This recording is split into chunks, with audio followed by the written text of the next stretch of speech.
Well, welcome. This is Brother Eric John Phelps coming to you today with Biblical Truth and History and Prophecy on First Amendment Radio. Thanking you for tuning in. This broadcast is for white men who speak English, white men who are Bible-believing, white men of the race of white Anglo-Saxon, Celtic, Slavic, men who have believed the gospel in the past and from which we have descended. And thus, this broadcast is intended primarily for our edification, even though those of you who may not be of our race, language, culture, and biblical holding can still benefit. But this is the first broadcast that I know of in the country that has this particular stand and is for the benefit of what I call my people, my white Anglo-Saxon, Protestant, and Baptist people, the most discriminated, the most hated, the most maligned people on the face of the earth, especially in North America. And it is time we began to vindicate the history of our fathers. One of the ways in vindicating that history is to go after our great enemies, the Jesuit order now ruling the papacy and now ruling the United States of America, and having ruled the United States of America for the last at least 120 years. Thus, this is a warfare between righteous white men and wicked white men. The wicked white men being the Black Pope's international Freemasonic white power structure that oppresses every race, every language, and every culture, but oppresses us the most. Therefore, we shall begin today with what the Jesuit order has done to us financially over the last month, in fact, over the last 10 years. And we are going to see that the Vatican is consolidating all of its financial power in North America into a handful of banks that will be fed by the devils, by the Pope's Federal Reserve Bank, which will act as a de facto nationalization of our banks. And when that happens, what we then will have is fascism. Fascism. Well, we shall begin with a passage of Scripture, and that passage is in 1 Timothy 6:10. For the love of money is the root of all evil, which while some have coveted after, they have erred from the faith and pierced themselves through with many sorrows. That's 1 Timothy 6:10. I can remember years ago when I was in English class with that battle axe of a teacher that I had in high school, Miss Best, who was never married and was very harsh and yet firm in her rules of grammar, for which I'm thankful today. She quoted this particular passage of Scripture, and nobody in the class knew where it came from. I had no idea it was from the Bible. I never read the Bible. I was never taught the Bible at home. I was never taught the Bible in school. This is well after the removal of the Scriptures in 1962. And thus, I was raised in a pagan Roman Catholic culture where we were all ignorant of the Bible, and furthermore, we didn't care. Well, in 1 Timothy 6:10, we learn a maxim here that states that it's the love of money that's the root of all evil. It's not money. Money can be used for good or for evil, just like a gun. A gun can be used for good or for evil, just like a TV. A TV can be used for good or for evil. It's just like a bottle of wine. It can be used for good or evil. It depends on how it's used. And if we use it in moderation, and if we use it with wisdom, as we're exhorted by the Scriptures, it will be for the glory of God. There is nothing wrong with money. And we should labor with our hands that we might acquire money so that we can give to those in need in our family, in our community, so that we don't have to be dependent upon a government to give us bogus, worthless currency or extend to us credit. If we had a prosperous middle class, we would have businessmen that were making profits, and I would have a businessman friend, and I could go to him and say, now, my friend, my white brother here, you've been blessed in your business. May I get a loan from you? And he'll say, okay, I can loan that to you, Eric. Here's my interest rate. If you want to do this, we'll sign a note, and it's a done deal. Why should I have to go to a bank to get a loan? If we were permitted, if we were not so hamstrung, there would be many wealthy men. In Lancaster County, where there's many Mennonites and many Amishmen, many farmers, there's 9,000 millionaires. That's the way it ought to be. Every one of us ought to be a millionaire so we can help each other out. And the government would never have to extend any credit to us because we don't need your credit. We have private wealth because we ordered our lives aright. God blessed us. We were able to make money. We were able to save it to give to those in need. Not to hoard it up like some vicious, evil pope hoarding his money in 100 banks across Europe and North America. And then that wicked sinner has the audacity when some poor little Mexican child comes up and says, oh, Holy Father, he has no shoes on. And the Pope says, oh, bless you. When he has many a cathedral with lots of gold in the shape of coins in those cathedrals, the Pope could easily take care of the poor in Mexico. But oh no! He's a vicious hoarder, a King Midas who wouldn't give anything to anybody unless it was in exchange for your soul. And this is what he's done to us, white men, through Wall Street in this last couple of weeks. The Pope is the greatest lover of money on the face of the earth because he is advised by that Jesuit general, Adolfo Nicolaus, who's another great hoarder of gold and silver and controller of the currencies of the world, so that they can ultimately control everything we think, do, eat. That's their end game.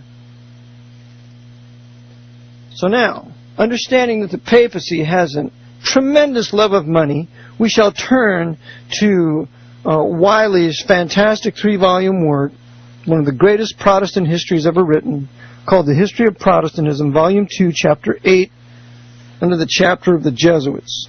Page 412, quote, the soldiers of Loyola are about to go forth. Before beginning the campaign, we see their chief assembling them and pointing out the field on which their proudness is to be displayed. The nations of Christendom are in revolt. It will be theirs to subjugate them and lay them once more, bound in chains, at the feet of the papal see.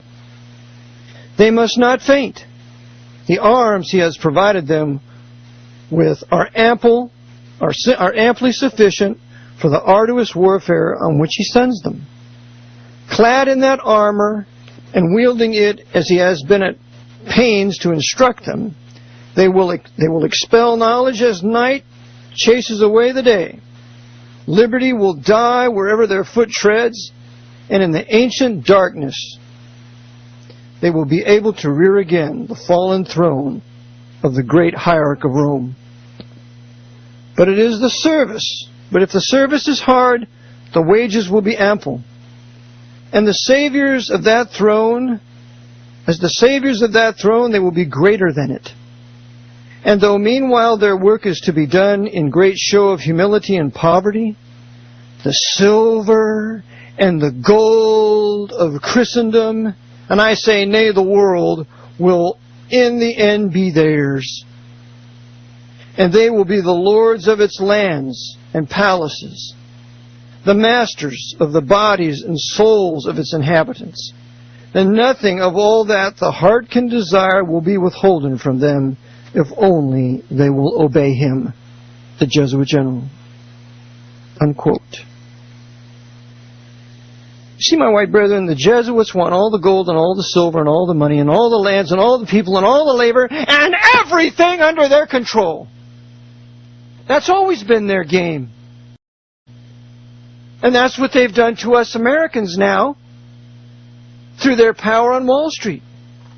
Now let's take a look at their power on Wall Street, because this is part of the refutation I'm going to be using for a debate that I will be in with a gentleman named Ogner on next Wednesday. And he will be putting forth the proposition that the Jews run the New World Order, the Jews run the banking. I will be putting forth the proposition the Jesuit order and the papacy run the New World Order, and the Jesuits rule the banking. Now let's take a look and see. There's an article on the web called Cluster Stock. The title of it is Treasury Seizing Stakes in 9 Big Banks. We read, well, now we know why the heads of the 9 families were summoned to Washington today, to have capital shoved down their throats. The Treasury will be taking preferred equity stakes in 9 big banks. The WS says, despite the fact that many didn't want the money. Well, who were these banks? Now remember, it's the Federal Reserve that creates credit out of nothing. It's created $700 billion of credit out of nothing, with no collateral, and it doesn't need to. Isn't that nice? It's kind of like magic. Yeah, the Federal Reserve boys are magicians. They're financial magicians, and all of a sudden, at the stroke of a pen and at the entrance of a figure, they can create credit, and credit then, when it's used, is transmitted into wealth. Now that is priestcraft. Well, which banks are they talking about? Well, the list is as follows. Number 1, Goldman Sachs, $10 billion. Number 2, Morgan Stanley, $10 billion. Number 3, J.P. Morgan, $25 billion. Number 4, Bank of America, $25 billion. Number 5, Citigroup, $25 billion. Number 6, Wells Fargo, $20 to $25 billion. Number 7, Bank of New York Mellon, $2 to $3 billion. Number 8, State Street, $2 to $3 billion. And number 9 is Merrill Lynch, remembering that Merrill Lynch is now part of Bank of America. So let's take a look at these 9 banking institutions and see now if they're run by the Jews or if they're run by white Gentiles, and white Gentiles that can be connected to the Jesuit order either through education, knighthood, or their affiliation in Cardinal Egan's Council on Foreign Relations. Let's see if we can make a connection here. Well, to begin with, since the Federal Reserve Bank is the one extending credit to these 9 banks, let's take a look at the origin of the Federal Reserve Bank, or some of its affiliations, or some of the men that have been in it. Well, number 1, J. Pierpont Morgan was the super banker for North America from around 1880 to 1913 when he died. J.P. Morgan was a papal knight. J.P. Morgan was an Episcopalian. J.P. Morgan died in a hotel in Rome in a suite that was $500 a day. If J.P. Morgan wasn't busy serving the Pope, what in the name of Christ was he doing in Rome? According to Edmund Paris in his work, The Vatican Against Europe, he mentions that J.P. Morgan was the Vatican banker for America in his day. So it's out of J.P. Morgan that will come the Federal Reserve Bank. Now let's take a look at a former head of the Federal Reserve Bank. The man's name is Timothy Geithner. Timothy Geithner, that's Geithner, is the 9th president of the Federal Reserve Bank of New York. In that role, he also serves as vice chairman of the Federal Open Market Committee. In 1999, he was promoted to Undersecretary of the Treasury, and he worked with Robert Rubin, who was one of the Pope's court Jews, involved in the Treasury also. In 2001, he left the Treasury to join the Council on Foreign Relations as a senior fellow in the International Economics Department. He then worked for the International Monetary Fund as a director of the Policy Development Review Department until moving to the Fed in 2003. In 2006, he became a member of the influential Washington-based financial advisory body, the Group of 30, and the Group of 30 is controlled by the Archbishop of Washington, D.C. just as he controls the Federal Reserve Board of Governors out of Washington, D.C., which includes Ben Bernanke. That little Jew wouldn't do anything without permission from the Archbishop of Washington, D.C., and if he would ever dare cross him, that would be the end of his governorship and probably the end of his life. Remember, it's the Jesuits who are stealing all the gold and all the silver of Christendom, which includes America, according to Wiley. It's Timothy Geithner. Now, the next individual, we see Paul Volcker. Paul Volcker was the head of the Federal Reserve Board. He was a Jew, is a Jew, CFR member. He got one of his degrees at the University of Notre Dame under the tutelage of Theodore Hesburgh. Theodore Hesburgh is one of the most powerful American priests who has ever lived. He's still alive. He's a professor emeritus. He has in excess of 140 earned and honorary degrees. He's a pilot of the SR-71. He worked in the Rockefeller Foundation. He's a member of the CFR. He's a member of the World Federalist. Theodore Hesburgh is a man of power. And Paul Volcker, this tall Jew, was one of the Pope's court Jews administering the Pope's Federal Reserve Bank. And notice also here that he received a degree from Fairfield University in 1994. Fairfield University out of Connecticut is run by the Jesuits. And he also received a degree from Georgetown University in 2007. Georgetown University is run by the Jesuits. Do you see how these Federal Reserve governors are completely under the thumb and direction of the Jesuits, even though they are racial Jews, some of them? Now, let's go to another one. Herbert M. Allison. Herbert Monroe Allison was chairman, president, and CEO of TIAA-CREF from November 2002 to 2008. After a short retirement period, he accepted the position of CEO of Fannie Mae in September 2008. Previously, he had been with Merrill Lynch from 71 to 99. He served as national finance chairman for U.S. Senator John McCain's 2000 presidential campaign. He is on one of the advisory boards of Yale's School of Management. This guy is a big guy, and he was on the Federal Reserve Bank of New York's International Advisory Committee.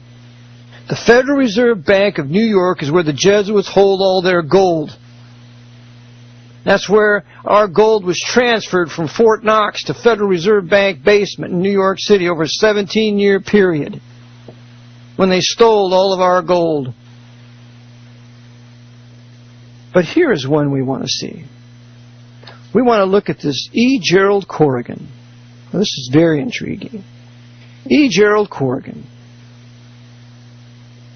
American banker who was the 7th president of the Federal Reserve Bank of New York, vice chairman of the Federal Open Market Committee. Dr. Corrigan has been a partner and managing director in the office of the chairman of Goldman Sachs since 1996. Now, I want to caution you, simply because an organization has a Jewish name, Goldman and Sachs, doesn't mean it's run by Jews. And let's just take a look at the power of Mr. Corrigan here, having been with Goldman Sachs. Dr. Corrigan began his career at the New York Federal Reserve in 1968, where he remained for 25 years, becoming vice president in 1976 and serving as a special assistant to Federal Reserve Board Chairman Paul Volcker in Washington, D.C. Now, what he was is he was Paul Volcker's advisor. He was Paul Volcker's Martin Bormann. He was Paul Volcker's Edward Mandell House. He was Volcker's advisor. And why? Well, let's take a look and look at his education. Dr. Corrigan earned a bachelor's degree in economics from Fairfield University in 1963. Fairfield is a Jesuit, one of 28 Jesuit universities in this country, and it is situated in Connecticut. He received a master's degree in 1965 and a PhD in 1971, both in economics from Fordham University. So this Mr. Corrigan here is a absolute and total Jesuit temporal coadjutor, trained by Jesuits, this Irish Roman Catholic, the 7th president of the Federal Reserve Bank of New York, and while Foxe was the head of it, the 6th president, he was advising him. The Federal Reserve Bank is run by the Jesuits, and the Federal Reserve Bank is modeled after the papacy. I quote to you from a book titled Secrets of the Temple, How the Federal Reserve Runs the Country by William Greider, Greider. Simon Schuster. We look on page 55. Richard Syron, S-Y-R-O-N, a vice president of the Boston Fed, who served for a time as special assistant to Foxe, and here's another Irish Catholic, suggested that the institutional temperament and structure of the Federal Reserve System most resembled the Catholic Church. It doesn't say the synagogue of Satan. It says the Catholic Church, in which he had been raised. Quote, the system is just like the church. That is, the Federal Reserve System is just like the church. It's probably why I feel so comfortable with it. It's got a pope, the chairman, and a college of cardinals, the governors and bank presidents, and a curia, the senior staff. The equivalent of the laity is the commercial banks. If you're a naughty parishioner in the Catholic Church, you come to confession. In this system, if you're naughty, you come to the discount window for a loan. We even have different orders of religious thought, like Jesuits and Franciscans and Dominicans, only we call them pragmatists, monetarists, and neo-Keynesians, unquote. Here it is, the Federal Reserve System likened to the Catholic Church by an Irish Catholic himself who was a special assistant to Paul Foxe. If we look in Averell Manhattan's work, The Vatican Billions, he also tells us that the Vatican has gold stored in the Federal Reserve Bank. Now, I'll tell you, if there were a bunch of Jews running the Federal Reserve Bank, do you think the papacy would allow them to hold its gold if those Jews weren't subordinate to the Pope? No way! No way! If I was the Pope, I wouldn't. Anybody that holds my gold better be my servant and do what I tell him. Otherwise, you're not holding my gold. Doesn't that make sense? Okay. We see that the Federal Reserve is controlled by the Jesuits. It's modeled after the papacy. The Federal Reserve Board, the governor of the Federal Reserve is the Pope.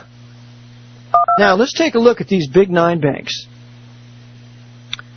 We shall review these 9 banks after we come back from station identification. And they are Goldman Sachs, Morgan Stanley, Merrill Lynch, Bank of America, Citigroup, Wells Fargo, J.P. Morgan Chase, Bank of New York Mellon, and State Street Corporation. This is Brother Eric John Phelps, Biblical Truth and History and Prophecy. We shall return and show you how the Jesuits are controlling these biggest banks of the country.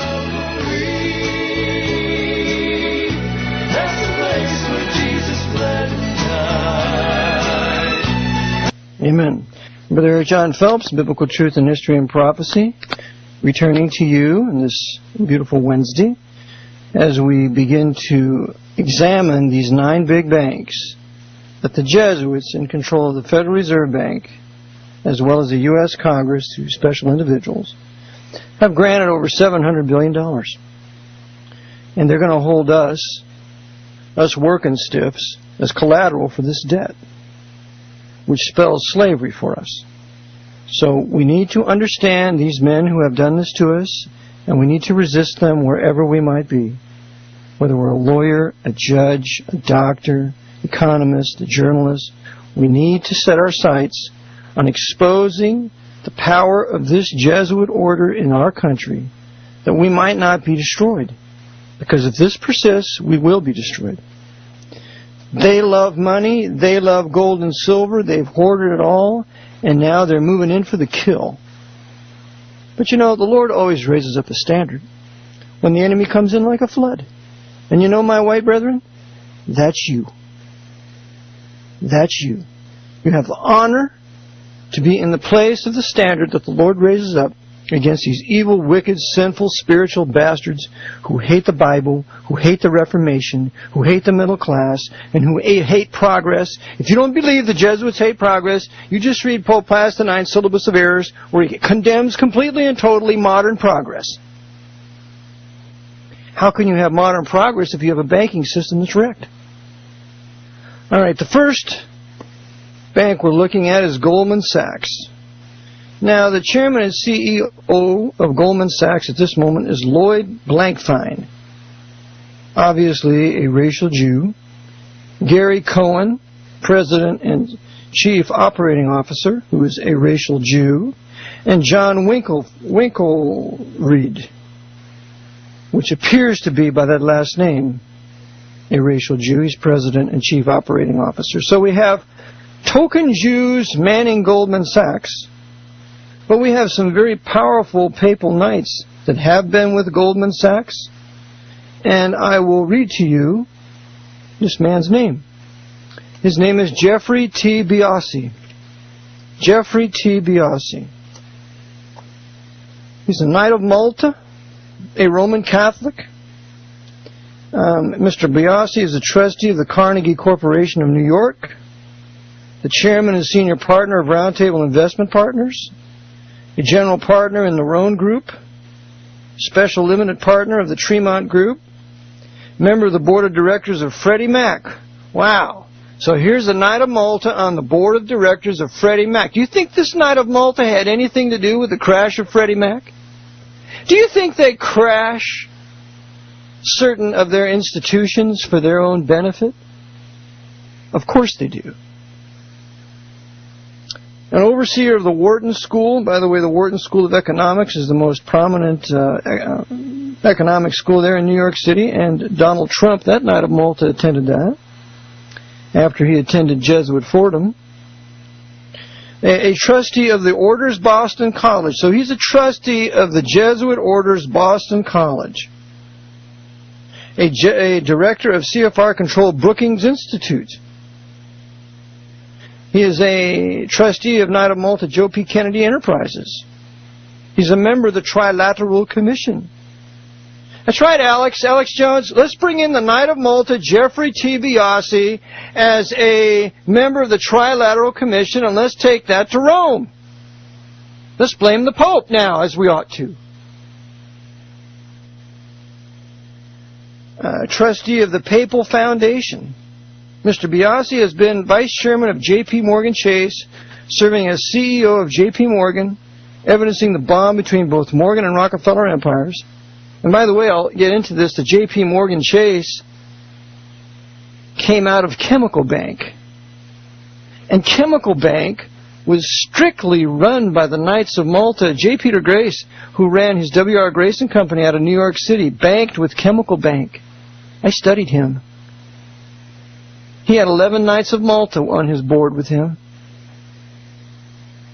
J.P. Morgan Chase is a continuation of the Knights of Malta, Chemical Bank. He is a founding member of the Beacon Group, later acquired by Chase. He's a senior member of Goldman Sachs, serving as a partner in charge of global finance. So here's this Knight of Malta, Geoffrey T. Biasi, B-O-I-S-I. Google him. And this guy is a man of power at Goldman Sachs. So even though the name is Jewish, the Knights of Malta run it. Receiving the Cancer Research Institute's of Oliver R. Grace Award and honored by John Paul II as a steward of St. Peter. So Biasi is nothing more than one of the great merchants, one of the kings of the earth, the great merchants of the earth serving Rome, that great city. And he is a partner in charge of global finance at Goldman Sachs. Goldman Sachs is to be given $10 billion in this gift from the Federal Reserve Bank through the American Congress. By the way, that Barack Obama and John McCain both voted for, so what's the difference? You white men that go to vote in these federal elections, and if you vote for Obama or you vote for McCain, you're giving a mandate for those sinners to tell you what to do, and they both serve the Pope! When are we going to wake up and advocate secession? That no matter which horse is running, the House owns them both and the House wins on them both. It's worse than a casino. It's Goldman Sachs.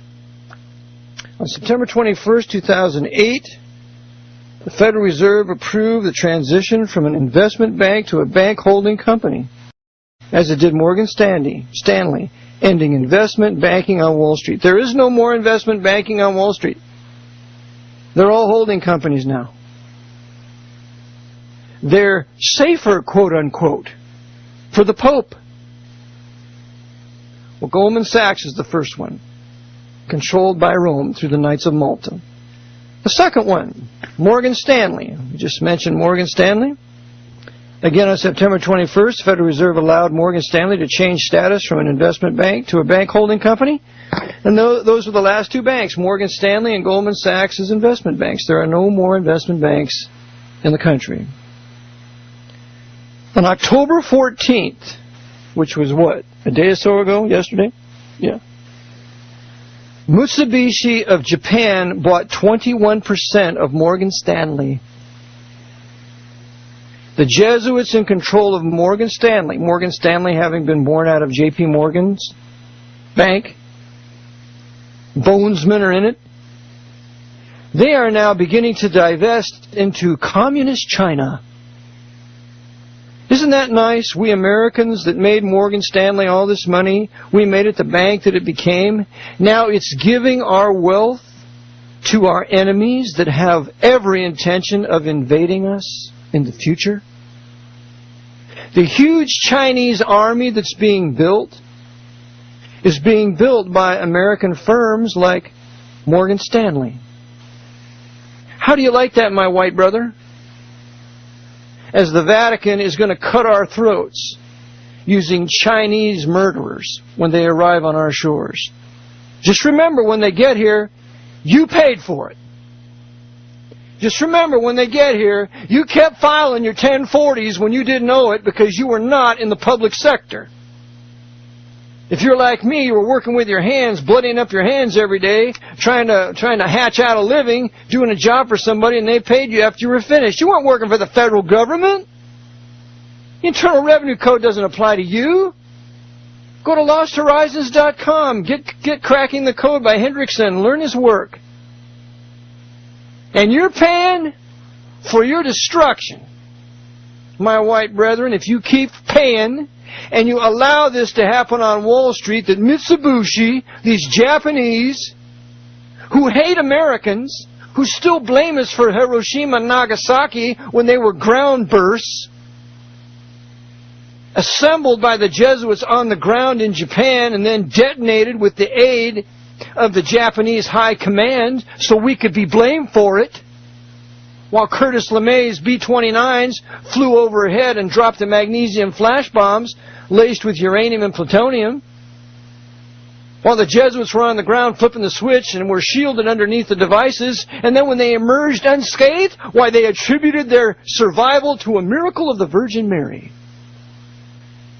And the Japanese people can't wait to invade us and get even for Hiroshima and Nagasaki because they offered terms of surrender that were fair, and the Jesuits in control of the U.S. government said no way, because they had to create their airborne nuclear war hopes. Well, Mitsubishi is getting our wealth. And the capital, and in 2007 there was a capital infusion from China of $5 billion, so that by 2010 China would own 10% of Morgan Stanley shares. So the Japanese will control 21%, the Chinese will control 10%.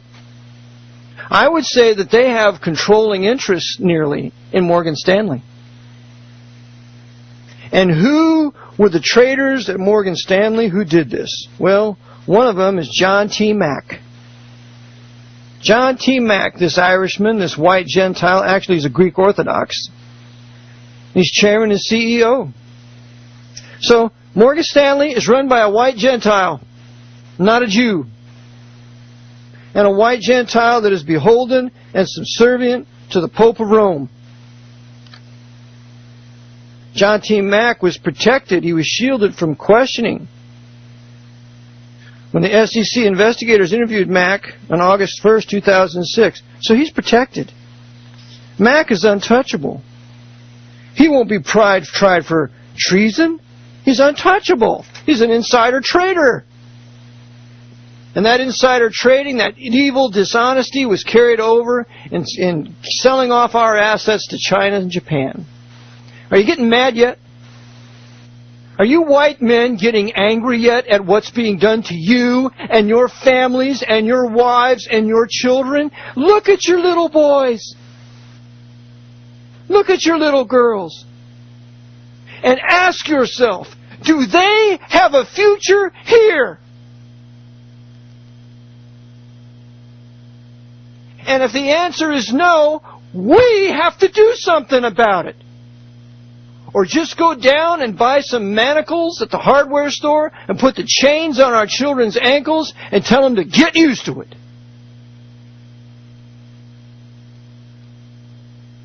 It's time, men of God who know the Lord, to be angry, to have righteous anger over what's been done to us by these savages on Wall Street. Number 4, Bank of America. Bank of America. Well, Bank of America was started by the Jesuits out of San Francisco by a papal knight named Joye. But let's take a look in the Vatican Billions by Admiral Manhattan and see what he has to say about the Bank of America. Well, he writes on page 184, quote, "Even more telling is the fact that 50 years ago they, the Jesuits, furnished A.P. Gianni, Giannini, an Italian promoter, with half of the starting capital for the Bank of America. Today, the Jesuits still own 51% of the stock," unquote. Now, this was in San Francisco. I was raised near San Francisco.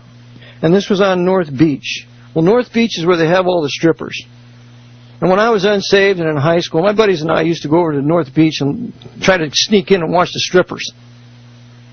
Well, it's all run by the Vatican. That's where the Bank of America originated, on North Beach. And Chytraeus says in his book, 50 Years in the Church of Rome, that the Jesuits were in control of San Francisco since no later than 1850. And since Wells Fargo, which we will be examining a little later, that originates in San Francisco, the Jesuits run Wells Fargo too. And with the merger of Wells Fargo and Wachovia, now it's another super bank, and we're going to see that then the Bank of America and Wells Fargo are going to be working together. Oh, what a deadly web we weave when we practice to deceive. What a banking system we are creating from which no one will be able to escape. And our IRS will have so much wonderful absolute power in auditing people because they will all have to go. They will have to go into these huge systems, and they don't have to go through all these multitudinous banks that people have their money in. It'll only be a few banks. Are you getting angry yet? Are you being bothered yet, my white brethren in Christ? We'll go on. Admiral Manhattan. He says here on page 191. Well, I'll go to 190. The tiara, however, far from reaching the poor of the world, somehow ended up as a private possession of the ablest ecclesiastical financial wizard of America, Cardinal Spellman. Cardinal Spellman was trained by Jesuits. Cardinal Spellman had a special room over here at Jesuit of Isaac Jacques, here in Warnersville, Pennsylvania, room number 3. He was the abject tool of the Jesuit order, and that's what made him a financial wizard. It's because the Jesuits are the financial wizards.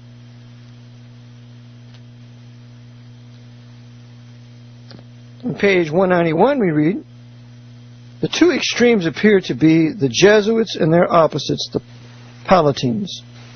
The pugnacious Jesuits, about 8,000 in the U.S. alone, out of 35,000 in the order, by 1983-84, had increased their income to between $300 to $350 million, and were the controllers, even if tangentially, of the biggest bank in the world, the Bank of America, unquote.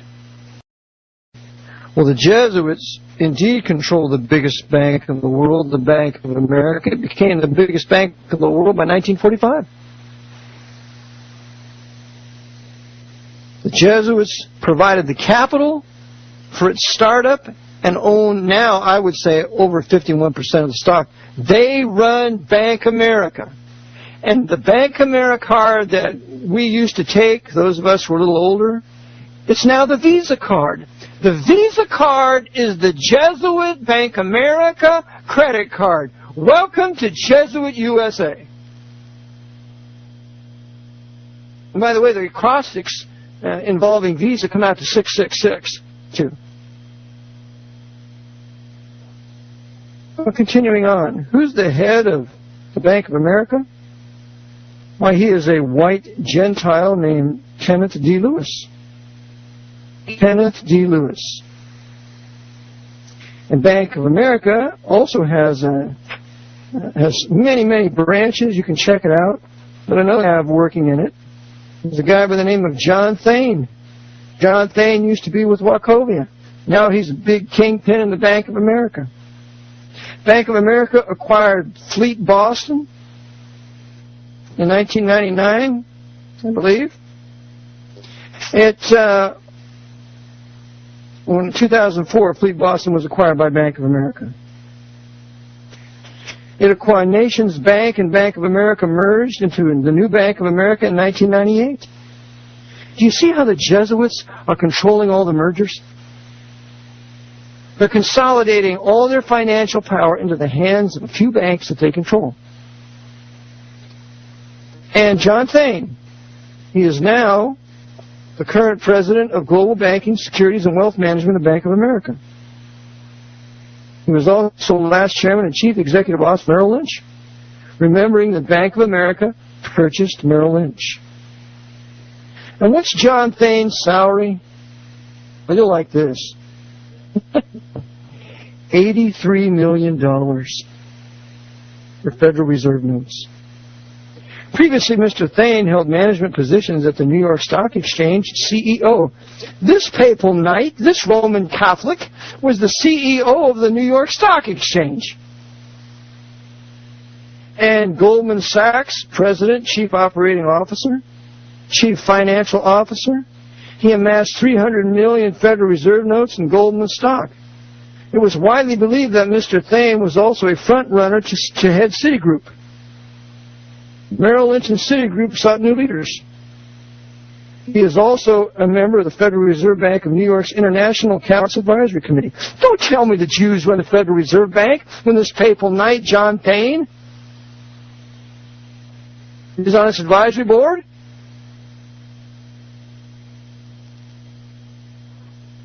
John Thane graduated from Yale University. Pardon me.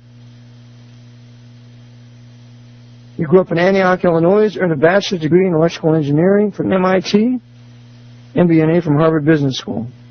John Thane is a slave of the Pope. And he's also a member of the board of the National Urban League, which is the Pope's design to give preferential treatment to the blacks in the country. And I have a picture in my book of the head of the Urban League standing with Cardinal Spellman and Jesuit John Lafarge. You see, the Jesuits just use the blacks. They don't want to have it better. They're just using them to wreck the white race. And so this guy is a member of that same Urban League. John Thane. Kenneth D. Lewis. Kenneth D. Lewis, another papal knight, head of Bank of America. These are Jesuit men of power. And the founder of Bank of America is A.P. Gyun. an Italian Roman Catholic, who you need to check out. Amado Gianni. And remember also the Bank of America purchased Countrywide Mortgage, Countrywide Financial. And Countrywide Financial, I maintain, was deliberately crashed so that it could be purchased for pennies on the dollar by Bank of America. Why do you think Countrywide Mortgage extended loans, mortgages to blacks and Mexican Roman Catholics who couldn't pay the mortgage? They weren't doing it to be nice. They were doing it to justify the bankruptcy or the coming bankruptcy of Countrywide, so rather than let it go bankrupt, Bank of America could buy it for pennies. That's just what the Jesuits do. We need to learn their designs. Well, that's Bank of America. So we've covered Goldman Sachs, we've covered Bank of America, we've covered Morgan Stanley, we've covered the Federal Reserve. We will continue tomorrow with the 4 banks yet to be covered. I'm sure you will be intrigued. But some of these men in the banks have actually been trained by Jesuits at their institutions and run it for the Jesuit order. This is Brother Eric John Phelps, Biblical Truth and History and Prophecy. I trust this is helpful for you in your discerning of what's going on Wall Street, and that you may wisely do with your money what the Lord would have you to do. And one of the first things is get it out of the hands of the Jesuits. I have a book, Vatican Assassins, Wounded in the House of My Friends. It's in a CD and it's in book form. I have a PowerPoint CD that I gave at the ConCon in just last June. I added over 100 slides. I think it's very important. It's for 20 Federal Reserve notes. I have the Engineer Corps of Hell for 10. I have my Jesuit Watch newsletter. Well, my second one will be going out here shortly, within a week or so. And if you want to subscribe to the Jesuit Watch, you can call me at 610-589-5300. 610-589-5300. Subscribe to the Watch for this year. You'll get 3 issues, plus the PowerPoint, plus the Engineer Corps of Hell, for a very low 40 Federal Reserve notes. And I'm probably going to raise the price of the newsletter next year, because shipping's a lot. So, please contact me. Purchase these things for your edification. And I also do some counseling. My price is $50, 50 Federal Reserve notes per half an hour. You may call me at 610-589-5300, and I would be happy to give you the history of the Jesuits and so on. Now I request, and if you also, you may go to biblio.com and order my book. Just go to Biblio. You can order it with PayPal, or go to AV1611 Reformation.com and order it there. And you may also support First Amendment Radio. Now, I've not been able to talk about Brother Nicolaus too often, but I want to tell you that Brother Nicolaus is one of the most generous men I've ever met. He never, ever tells me what to preach or teach. He questions some things sometimes. But he's kind enough to have this broadcast because I could never pay for it.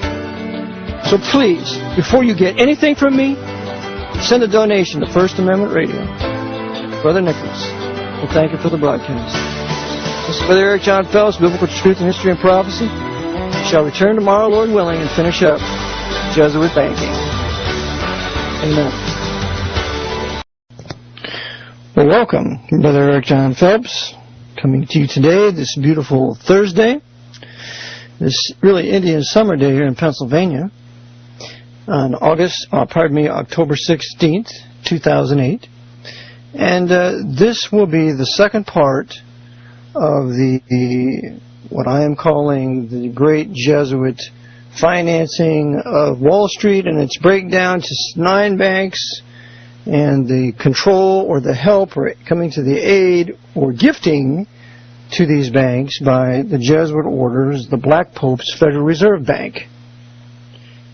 Now that's a novel thought here in the midst of many conspiracy theorists. I'm not going to use that word. The conspiracy historians, that it is the Jesuit order and the Black Pope that controls the Pope's Federal Reserve Bank of New York City, not the Jews.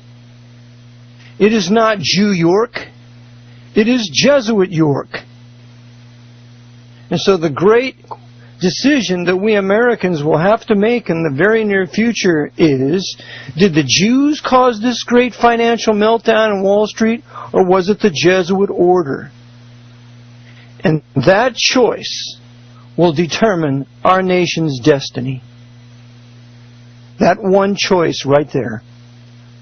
So it is my purpose to show you the Scripture of truth, how we indeed lived during the times of the Gentiles, and that Jerusalem is trodden down by the Gentiles and will continue to be trodden down by the Gentiles until the times of the Gentiles be fulfilled. And the times of the Gentiles will be fulfilled at the second upcoming of the Lord Jesus Christ and His grand and glorious revelation, when every eye shall see Him, and not a day before. Thus, we are in the times of the Gentiles, pursuant to Luke chapter 21, verse 24. And thus, Gentiles rule the world's governments. Gentiles rule the world's finances. Gentiles rule the world's academia. Gentiles rule the world's religion. That even includes Judaism. Gentiles rule it all, and specifically white Gentiles, because I believe in the supremacy of the white race as evidenced by the cultures that it builds for good and evidenced by the horrible, terrible conspiracies that it carries out for evil. That's why I call this the Pope's international white power structure centered in Rome. And thus the devil has chosen the white race for his greatest accomplishments, even as the Lord has chosen the white race for His greatest accomplishments. White supremacy is a historical fact that we must accept if we are going to understand the present day. There is no such thing as universal equality among the races and nations. It doesn't exist in humanity. It doesn't exist among equestrians. It doesn't exist among nature. It's non-existent. There's no such thing as universal equality anywhere, anytime, any place. And we should not be striving for it. Don't you like to see a redwood tree in contrast to a blade of grass? What if there was no grass? What if there was no bushes? What if all dogs were the same? What if every dog was a poodle? God forbid. Never forget my sister's poodle, Caesar. Couldn't stand him. Don't we enjoy German Shepherds and Rottweilers and wire-haired terriers and every other kind of dog? Don't we enjoy Arabian horses and quarter horses and Appaloosas and a host of other different kinds of horses? Why don't we just all race mix the horses and have one big horse? Why don't we race mix all the dogs and have one dog only? Why don't we race mix all the peoples and have just one kind of person? Because it's Antichrist. It's evil and it's wicked. And furthermore, in exposing the wicked white power structure that the devil uses to rule his present world empire, we are now going to continue our investigation into the banking system of New York City. Again, reiterating the article of yesterday on cluster stock of October 14th, around 9:10 a.m., we were informed that the Federal Reserve Bank, in extending its, $700 billion line of credit to the Congress, the Congress is going to be bailing out Goldman Sachs to the tune of $10 billion, Morgan Stanley to the tune of $10 billion, J.P. Morgan to the tune of $25 billion, Bank of America to the tune of $25 billion, Citigroup to the tune of $25 billion, Wells Fargo and Company to the tune of $25 billion, Bank of New York Mellon to the tune of $2 to $3 billion, and State Street to the tune of $2 and $3 billion. Well, we covered yesterday, we covered Goldman Sachs and we covered Morgan Stanley. And today we're going to cover a little bit more on the Federal Reserve Bank to show that it is controlled by the Pope's papes. And we are also going to show that all these banks, these 9 banks, including Merrill Lynch, which is not listed here, purchased by Bank of America, every one of them except one, is run by white Gentiles. Every one of them. There is only one at present that's run by a Jew, but he's subject to the Pope. We will also see that the only house allowed to fail, Lehman Brothers, was run by a Jew. A white Gentile was not running Lehman Brothers at the time it dropped and fell. And that Jew, Richard Fuld, is a member of the Council on Foreign Relations, and he is also a member on the directory or board of directors of the Federal Reserve Bank. So this Jew, Richard Fuld, is a traitor to his own Jewish people. He agrees to get rid of Lehman Brothers, obviously, because if he was really a rebel and refused to go along with it, he'd be screaming to high heaven. Come on my program, Mr. Fuld, and tell me the story. You're welcome to come on anytime you wish. Let's go after the Jesuits together. It's time you stuck up for your own Jewish people in New York City because they're being set up for annihilation. They're being set up to be blamed for this entire Wall Street fiasco. Why don't you come on my program and tell us the truth, if you dare? Okay, we covered those two banks yesterday. Now I want to go back into the Federal Reserve again, because I think there are many of you who believe that the Jews run the Federal Reserve, and we've heard this for years, and Phelps got to be out of his mind to think that the Federal Reserve is run by the Pope. Well, let's go back. Yesterday I read to you The Secrets of the Temple, how the Federal Reserve is patterned exactly after the Catholic Church. Please listen to the previous broadcast. Now we will go a little bit more into Avro Manhattan. Well, we're going to go now to a site on Wikipedia, and they have some things that are truthful here, so I'll just take the high points. You can't lie about certain obvious truths. And so we shall begin here at the Federal Reserve Bank of New York. Now, there are 12 Federal Reserve Banks. That's why it's a Federal Reserve banking system. The Board of Governors meets in Washington, D.C. It is not one of the 12 Federal Reserve Banks. That's where the centralization of power is in Washington, D.C., of course, because that's where the Jesuits ruled the capital from Georgetown University and Catholic University of America. That's where the Papal Nuncio resides, in Washington, D.C. Georgetown University is just 4 miles away from the capital. Georgetown rules the capital. Georgetown rules the Federal Reserve Bank, the Board of Governors. And Fordham University, in conjunction with two other universities, Jesuit universities, run the New York Federal Reserve Bank of New York. And the Federal Reserve Bank of New York, the one of the 12, it's the greatest of the 12, because it's there that the Jesuits have their gold hoard. Remembering, as we covered yesterday in 1 Timothy 6:10, the love for the root of all evil. For the love of money is the root of all evil. It's not money, it's the love of it. When you love money, you'll do anything for it. Then you're an unsaved, wicked sinner doomed for hell.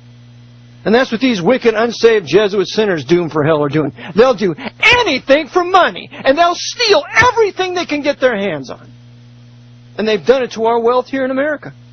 So it's time we woke up, white men, for whom the broadcast is for, and realized the Jesuit order, those wicked white Gentiles, have taken our wealth from us. Well, now, Federal Reserve Bank of New York is the most important of the 12 Federal Reserve Banks of the United States. It is located at 33 Liberty Street, New York, New York, with a secondary office in Buffalo, New York. Does that ring a bell with any of you? I remember when I was passing through Lower New York, and I stopped by a Catholic church to visit it, because one of the things I do is I go in every Catholic church I can see, and I check out all the symbolisms. I check out its design. I see if the Jesuits are involved. You know, I check out the Vatican Empire. The churches are not churches. They're ambassador suites, for lack of a better term. So as I check out the empire, I check out their various hotels. Well, I talked to one priest in there, and we got to talking about the Jesuits, and he said the Jesuits are very powerful in Buffalo. So I went and checked it out. And lo and behold, I found that there is a college in Buffalo by the name of Canisius College, named after a famous German Jesuit. So now in the Federal Reserve Bank of New York City, it's not only under the aegis of Fordham University in the Bronx, but it is also near and in the same region of the Jesuit Canisius College, of which Hillary Clinton has spoken at many times. Continuing. It is responsible for the 2nd District of the Federal Reserve System, which encompasses New York State, the 12 northern counties of New Jersey, Fairfield County in Connecticut. Why would they add Fairfield County in Connecticut? Isn't that a little bit out of the way? Well, it just so happens there's a Jesuit university in Connecticut, in Fairfield County, called Fairfield University. Is this beginning to make sense to you now? A little bit? So, the district, the 2nd District of the Federal Reserve System, of which the Federal Reserve Bank of New York is the head, in that district there are 3 Jesuit universities. And those Jesuits, you can know, are educating the young who are going through their universities to ultimately man the Federal Reserve Bank, and we will see them in a few minutes. Remember, the Jesuit universities are the military fortresses from which they conquer a country in which they're situated. Continuing on. The New York Fed was opened for business on November 16, 1914, under the leadership of Benjamin Strong, Jr., who was previously president of the Bankers Trust Company. He led the bank until his death in 1928. The bank grew rapidly during the early years, necessitating the need for a new home. 33 Liberty Street. And by the way, we'll get back to Benjamin Strong in a minute. A public competition for design of the building, and they said the bank was moved to its current location in 1928. 1 year before the stock market crash, 1 year after the creation of the American langue, the American tongue of the Sovereign Military Order of Malta. So Archbishop Patrick Cardinal Hayes of New York City creates the Knights of Malta here in America in 1927. 1928, the Federal Reserve Banks moved to the heart of New York City on Liberty Street. 1929 comes the crash, thanks to Roman Catholic Knight of Malta Joe Kennedy, one of the 3 Irish short sellers. You see how the Vatican so cleverly and cunningly sets its trap and then springs it, and nobody knows who sprung it? Continuing, the Federal Reserve Bank of New York maintains a vault that lies 86 feet below sea level, resting on Manhattan bedrock. By 1927, the vault contained 10% of the world's official gold reserves. By 1927, 10%? Currently, it is reputed the largest gold repository in the world, though this cannot be confirmed as Swiss banks do not report their gold stocks, and holds approximately 5,000 metric tons of gold bullion. That's $160 billion as of March 2008, more than Fort Knox. Well, all the gold has been taken out of Fort Knox over a 17-year period, and it has been transferred into the basement of the Federal Reserve Bank. And officially, the Federal Reserve Bank of New York City has in excess of 600,000 gold bars. I have a picture of them in my book, Vatican Assassins. I also have a picture of the Federal Reserve Bank of New York in Vatican Assassins. Pictures tell 1,000 words. The gold hoard of North America is in the Federal Reserve Bank of New York City, and it, for the most part, is our gold! FDR gave title to the nation's gold in 1933 with a declaration of bankruptcy. That dirty Freemason, apostate Protestant sinner. And it wasn't long after World War II, when the Jesuits started moving it out of Fort Knox right into their Federal Reserve Bank in New York City. And Dr. Peter Beater exposed this in around the 1970s, how Fort Knox had been robbed, how there was only junk gold in it, and it was all covered up. You need to get some of Dr. Peter Beater's audio letters concerning Fort Knox. And Dr. Peter Beater was a Roman Catholic who blew the whistle. Okay, so we have this gold hoard in the Federal Reserve Bank of New York City. Now, in Averell Manhattan's great work, The Vatican Billions, written in 1983, we read on page 206. Well, we'll read a couple of verses before here, lines before. Similar concerns in which the Vatican's millions were invested and reinvested existed practically all over Europe. We have already glanced at the industrial, commercial, and financial concerns with global ramifications.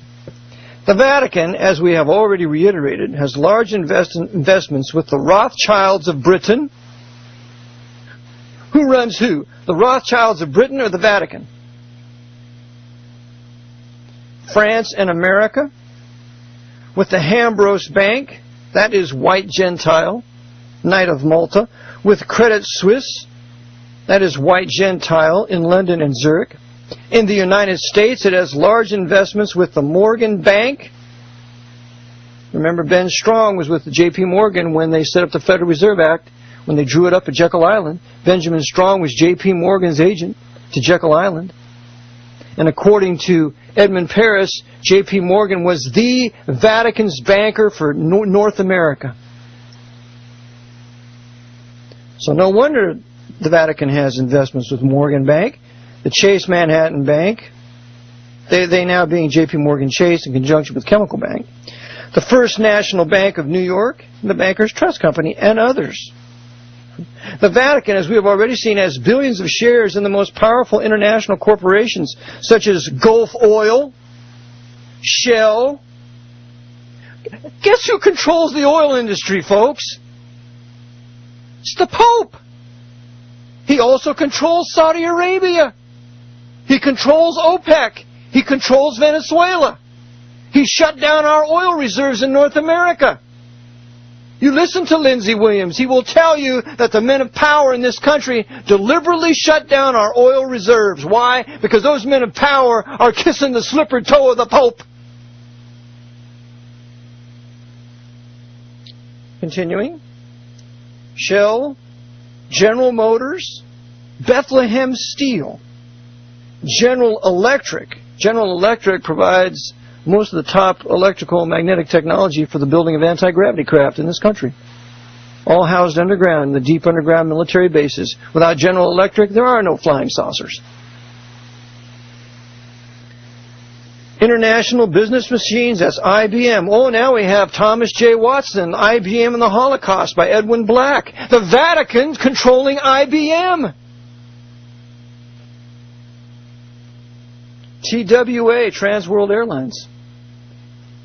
That's why we understand the conflict between Howard Hughes and TWA.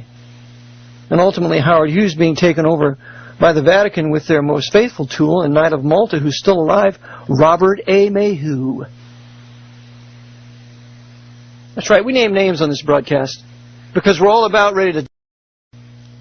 Continuing, at a conservative estimate, these amounts to more than $500 million in the U.S. alone.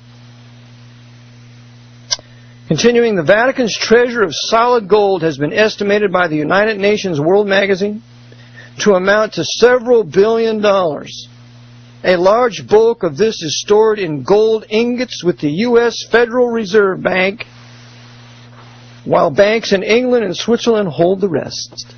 My. Now, do you think the Pope would store his millions, billions in gold in banks that he didn't control? Do you think that he would allow accursed Jews that the Vatican has murdered for the last 1,500 years, that were his enemies? Do you think he would allow them to hold his gold? Why, it's absurd. It's the Pope's Federal Reserve Bank, and the Jews involved with it are just his court Jews, just his Hofjuden. Now, let's take a look at the past presidents of the Federal Reserve Bank.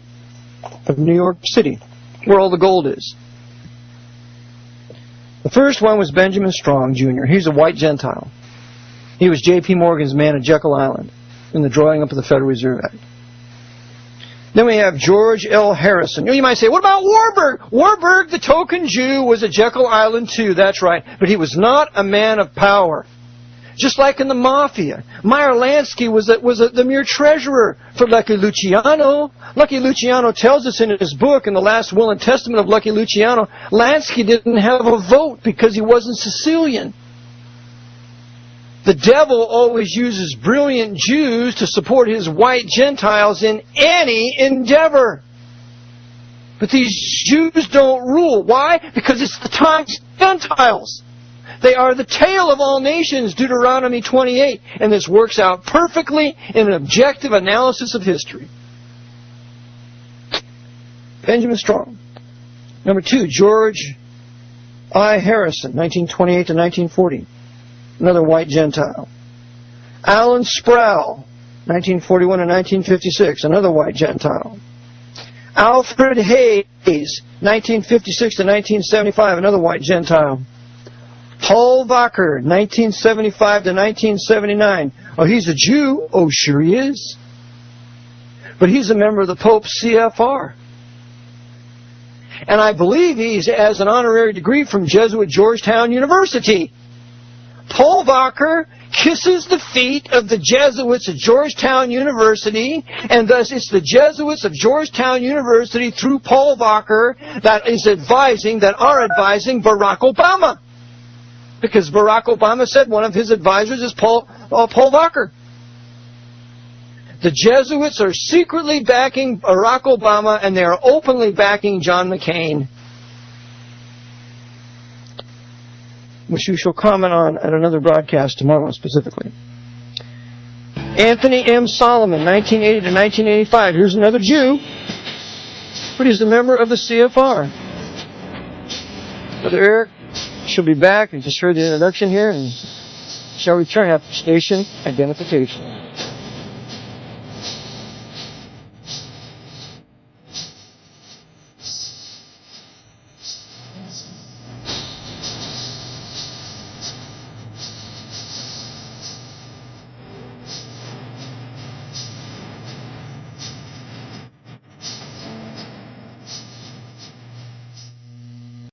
Brother Eric John Phelps, Biblical Truth in History and Prophecy. We left off with naming the past presidents of the New York branch of the Federal Reserve Bank. Benjamin Strong Jr., George I. Harrison, Alan Sproul, Alfred Hayes, the two token Jews, Paul Wacker, Anthony M. Solomon, and now we get to 3 most significant white Gentiles. Gerald E. Corrigan. I touched on the fact yesterday that Gerald E. Corrigan was Jesuit trained.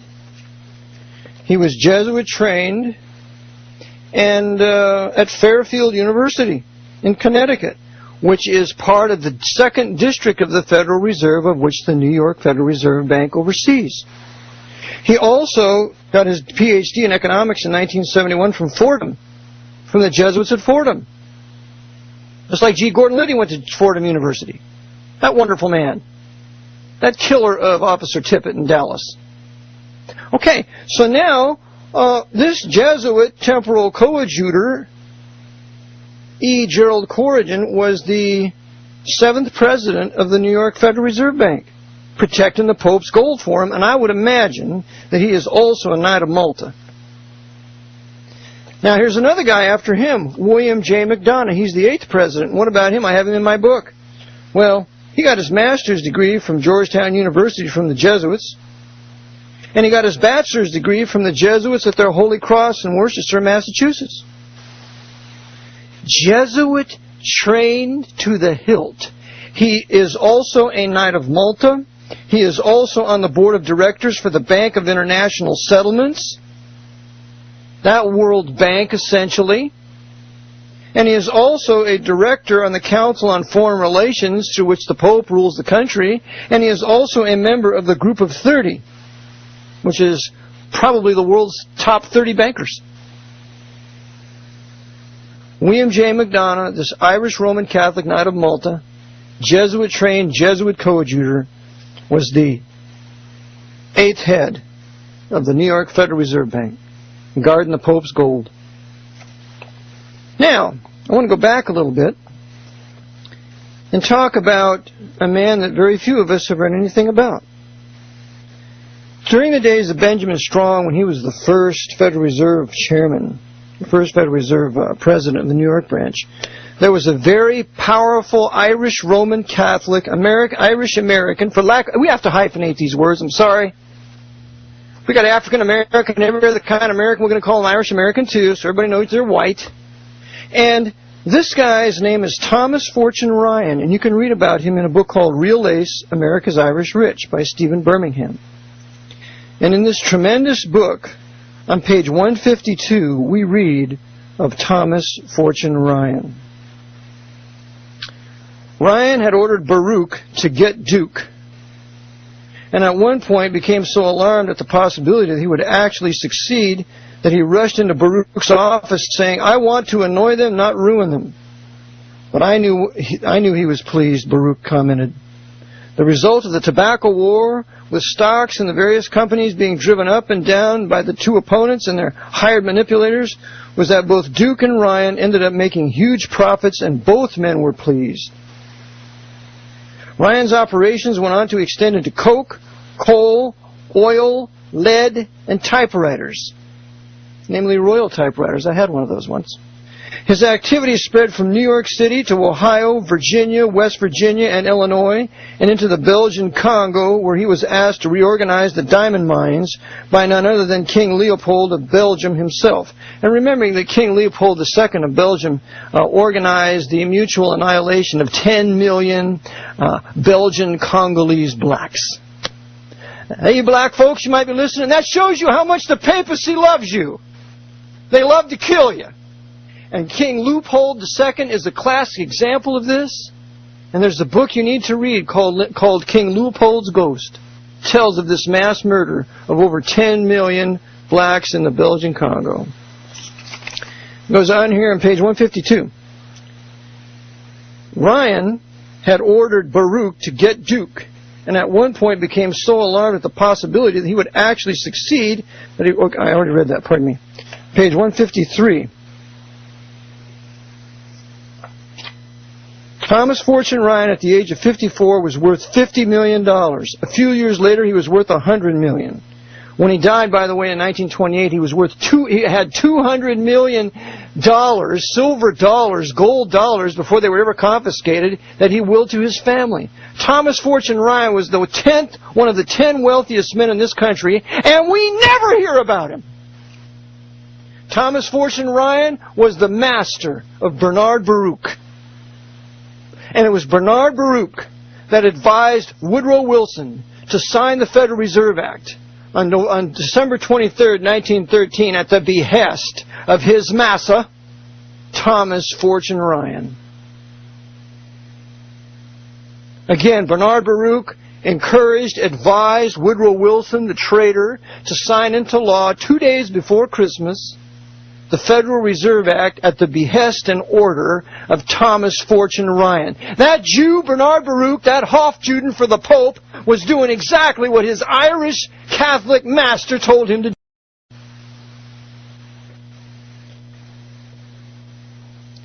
So that's real ace. Now, we've touched Bernard Baruch, Corrigan. Now that's the portion I have today on the Federal Reserve Bank. The Federal Reserve Bank is run by the Pope for the benefit of the Pope to restore his New World Order, which is nothing more than a reversion back to the Pope's Dark Ages, in the words of Aleister Crowley, that he was for a feudal government run by initiated nobles. And that's exactly what we have now. The New World Order is the Pope's Dark Ages restored, overseen and run by high-level Freemasons, Knights of Malta, and any other order, the Constantinian Order, the Knights of St. Grady, all by initiated nobles. And those of us that were not in the club were nothing. As much as I can't stand the filthy mouth of George Carlin, and all the profanity that he used, that summation that he gave that one night was absolutely right on target. He could have only improved it if he would have said, and they are the Pope's Roman hierarchy overseen by the Jesuit order. But that would have got him killed within 24 hours. So the Federal Reserve Bank is run by Rome. Now, the Federal Reserve Bank is, and going back to our banking list here, the Federal Reserve Bank is going to give $25 billion with this bailout to the Bank of America. Well, the one who runs the Bank of America, or is the head, is another white Gentile by the name of Kenneth Lewis. Kenneth Lewis. The Bank of America was started by the Jesuits, and as I touched on yesterday, 51% of the stock back in 1983 was owned by the Jesuit order. And the buyout of Countrywide Financial was orchestrated through two Roman Catholics, because the head of Countrywide at the time was Angelo Mazzilio. And Angelo Mazzilio is a Roman Catholic Italian American. That's what they call themselves, Italian Americans. They can't be called Americans now, you know. You got to be, if you're Roman Catholic, you got to hyphenate your race. I can't call myself a Swedish American or an English American or a Welsh American. You have to call yourself an Irish American, right? That means you're Catholic. I watched the Philadelphia parade on Columbus Day, and you got all those Italian Catholics, Italian Americans waving their Italian flag. If you love Italy so much, go back to Italy. If you love Puerto Rico so much, go back to Puerto Rico. If you love Mexico so much, go back to Mexico. Don't wave that stinking flag in my face. Has nothing to do with me. Has nothing to do with America. And it's an abomination. And it ought to be illegal. Continuing on now. We have collusion between that Jesuit-trained Chris Dodd and as a friend of Angelo when he got a sweetheart deal, and McCain's even been talking about that. But you see, McCain and Chris Dodd are good brother Jesuit coadjutors. So Angelo Mazzilio and Kenneth D. Lewis worked together, I believe in collusion, to bring about that sweetheart deal when they bought up Countrywide mortgages. So now the Jesuits own and control all those mortgages through their Bank of America. Don't you like it now? Isn't that just wonderful that they control all this real estate? Well, on top of that, they also purchased Merrill Lynch. Merrill Lynch was known as the Catholic house on Wall Street up until 1970. Isn't it interesting that the Bank of America would bail out Merrill Lynch, but they wouldn't bail out Lehman Brothers? Because you see, Lehman Brothers was run by a Jew, even though he was serving the Pope, but there were many Jewish holdings within Lehman Brothers. And so there are many financially broken Jews now as a result of the crash of Lehman Brothers. And that's just what the Jesuits wanted.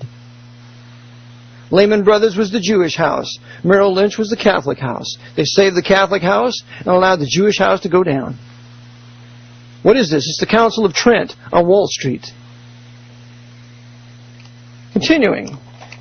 They also, John A. Thane now is, they purchased not only Merrill Lynch, they purchased Nations Bank in 1998, Fleet Boston in 2004, MBNA in 2005, LaSalle Bank in 2007. The Jesuits, through their Bank of America, have been buying up everything.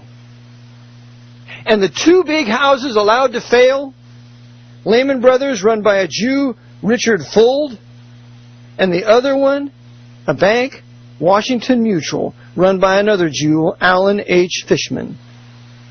And so now the Jesuits, they can begin to blame certain Jews for this whole collapse. Isn't that nice?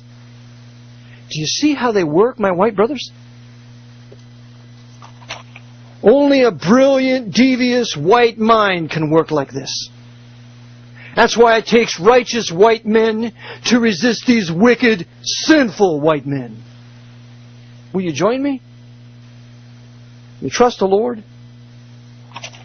Okay, now, that's Bank of America. That's the fourth big bank. The fifth one is Citigroup. Citigroup was built by a Jew, Sanford I. Wheel. but I believe it was taken over by the Knights in 2002. Today it's headed by a German British citizen. He has a dual citizenship in Germany and England, and it's Sir Winfried Franz Wilken Bischoff. Sir Bischoff. Isn't that nice? He's a foreigner running Citigroup. They're going to get $25 billion of our money. How nice. But the grab we really need to look at is this Charles O. Prince III. Charles O. Prince III. Let's take a look. Charles O. Prince III he succeeded Sandy Weill as CEO of the firm in 2003 and as the chairman of the board 2006. Who is this Charles Prince? I wonder if he's any relation to Eric Prince of Blackwater. Maybe somebody could find that out for me. It says down here in history, Charles O. Prince III was born in California in 1950. He went to UCLA, University of Southern California, for his bachelor's degree, master's degree, and Juris Doctor. He continued his education, going on to receive a master's of law degree from Georgetown University. There he is. Jesuit Georgetown. So here we have another Jesuit coadjutor, intimately involved in having headed Citigroup, now headed by this German foreigner. And they're going to get $25 billion. Another white Gentile. That's our next white Gentile. Wells Fargo. Wells Fargo is headed by a white Gentile named John Stump. And the chairman, his name is Dick Kavanovich. Another white Gentile. So we got two white Gentiles, probably Roman Catholic, heading Wells Fargo, because Wells Fargo is out of San Francisco, and the Jesuits have ruled San Francisco since 1950. Or 1850, pardon me. According to Father Charles Chiniquy in his great book, 50 Years in the Church of Rome. And I quoted in my book, Vatican Assassins. Well, here we have two white Gentiles, John Stump and Dick Kavanovich, running Wells Fargo. And what does Wells Fargo do? Well, Wells Fargo purchases Wachovia. And now they're huge.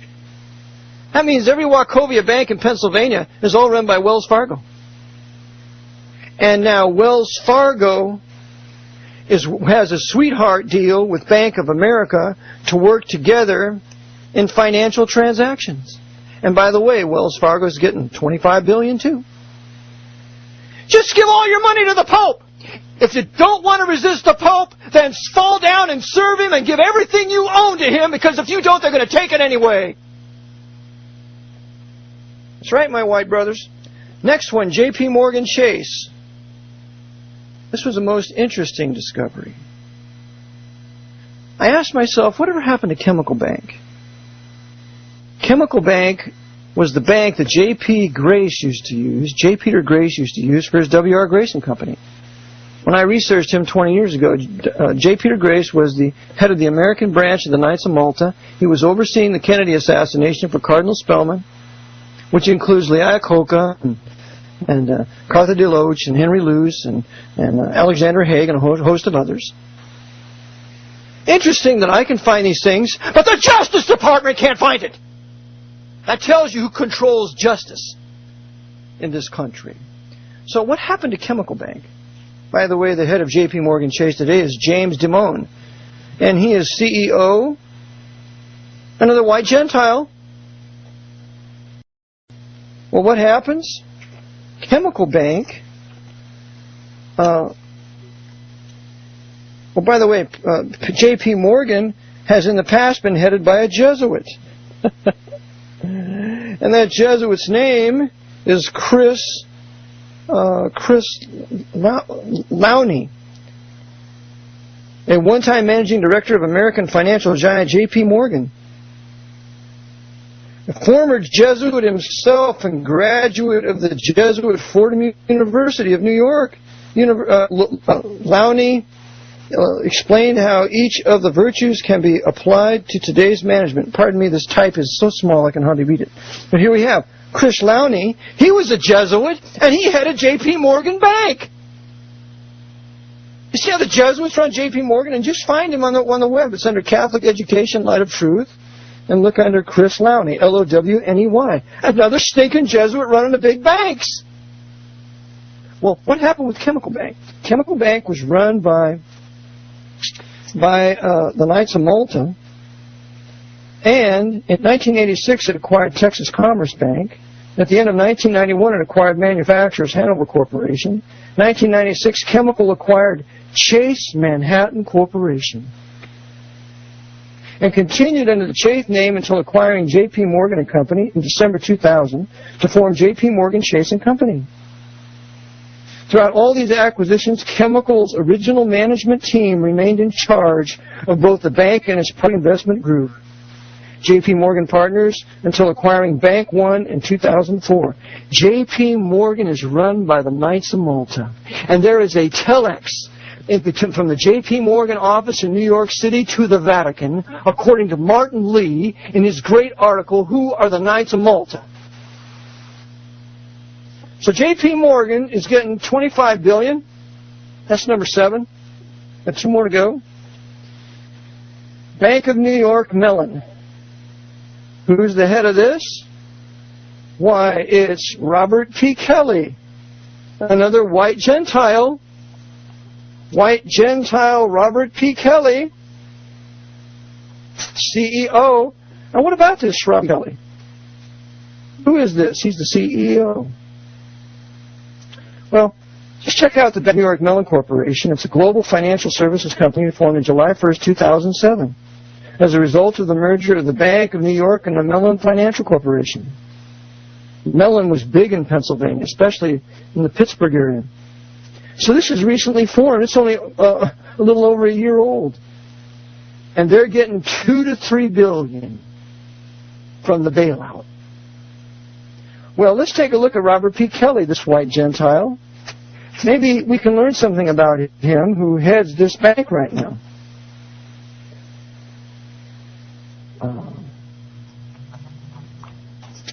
Robert Kelly, Bob P. Kelly, born in 1954, CEO of the Bank of New York Mellon. Robert Kelly grew up in Nova Scotia and went to St. Mary's University in Halifax. Does that ring a bell with some of you? St. Mary's University in Halifax is a Jesuit university. Do you know who contributed millions of dollars to that university? And Lewis Mortimer Bloomfield. Bernard Bloomfield and Lewis Mortimer Bloomfield. 2 Jews, racial Jews, who converted to Catholicism, became Knights of Malta. They financed that Jesuit institution, and they also were financing the Pope's David Ben-Gurion in Israel, in the Pope's Latin Kingdom of Jerusalem. All of this at St. Mary's University in Nova Scotia, Halifax. After getting an MBA in Cass Business School, he spent 19 years in Toronto Dominion Bank. He joined First Union as Chief Financial Officer in 2000, played a key role in its merger with Wachovia. So here now the Jesuits merging First Union with Wachovia, and then they're going to merge Wachovia with Wells Fargo. And Bill O'Reilly isn't telling us about this on Fox News, is he? Nor is Keith Olbermann, those sinners. Or Chris Matthews, that Jesuit. He then moved to Mellon Financial in February 2006 and sold to the Bank of New York within a year. He is the CEO of the new merged entity. This is the Jesuit, Robert Kelly, who is the CEO of the Bank of New York Mellon, another white Gentile. Number 9, State Street Corporation. They're getting $2 to $3 billion. Who's the CEO? Ronald Logue, Logue, another white Gentile. And what can we find out about Ronald Logue, Logue, the CEO and chairman of State Street Corporation? Well, if we go to Wikipedia, even they'll tell us that Ronald Logue was trained by Jesuits at one of their colleges. And the college that he was trained at was Boston College. Ronald Logue is another Jesuit temporal coadjutor trained by the Jesuits at Boston College, and he is also on the board of directors of the Federal Reserve Bank of Boston. In fact, there is a Federal Reserve Bank of Boston, Federal Reserve Bank of New York City, Federal Reserve Bank of St. Louis, Federal Reserve Bank of San Francisco, every one of them Jesuit cities with Jesuit universities. Federal Reserve Bank of Chicago, Federal Reserve Bank of New Orleans, all with Jesuit universities in those cities. Every one of them. And they're getting $2 to $3 billion. So, these 9 banks that are getting money as a result of this bailout, every one of them has been run by white Gentiles except one, and he is a Pope's Jew, a member of the CFR.